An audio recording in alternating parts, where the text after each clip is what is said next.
বাড়ির বউ হওয়া কিন্তু মুখের কথা নয়, অনেক দায়িত্ব। Hello everyone, welcome to my channel. আজ চলে এসেছি শান্তদের বাড়ি।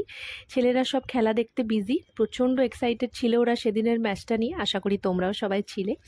গরমের দিনে পরার জন্য এটা আমার খুব প্রিয় একটা শাড়ি। শান্তদের বাড়ি এমনিতে জয়েন্ট ফ্যামিলি, কিন্তু সেদিন আরও অনেক লোকজন এসেছিল। পুরো বাড়ি একেবারে জমজমাট যাকে বলে। ওহো, তোমাদের তো বলাই হয়নি আজকের উপলক্ষটা কী ছিল।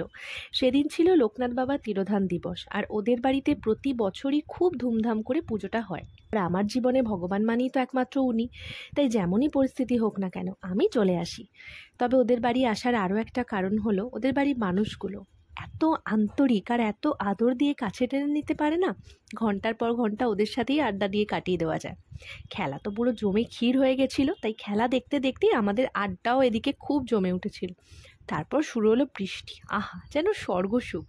বাইরের বৃষ্টি আর ঘরের সব বন্ধুরা একসাথে, মানে আড্ডার লেভেলটা বুঝতে পারছো। তারপর কোনো রকমে আড্ডা ভেঙে আমরা খেতে বসলাম। গরম গরম পোলাও, আলুর দম, ধোকা, চাটনি, পাঁপড় আর মিষ্টি। ভেজ আইটেমের মধ্যেই ধোকাটা আমার কী যে প্রিয় একটা খাবার, তোমাদের বলে বোঝাতে পারবো না। খাওয়া দাওয়া, আড্ডা, পুজো সব নিয়ে খুব মজা করলাম সেদিন। তারপর আর কি, বৃষ্টি একটু কমতেই বাড়ি ফেরার পালা। বর বউকে বাই বাই করে চললাম আমরা বাড়ির পথে।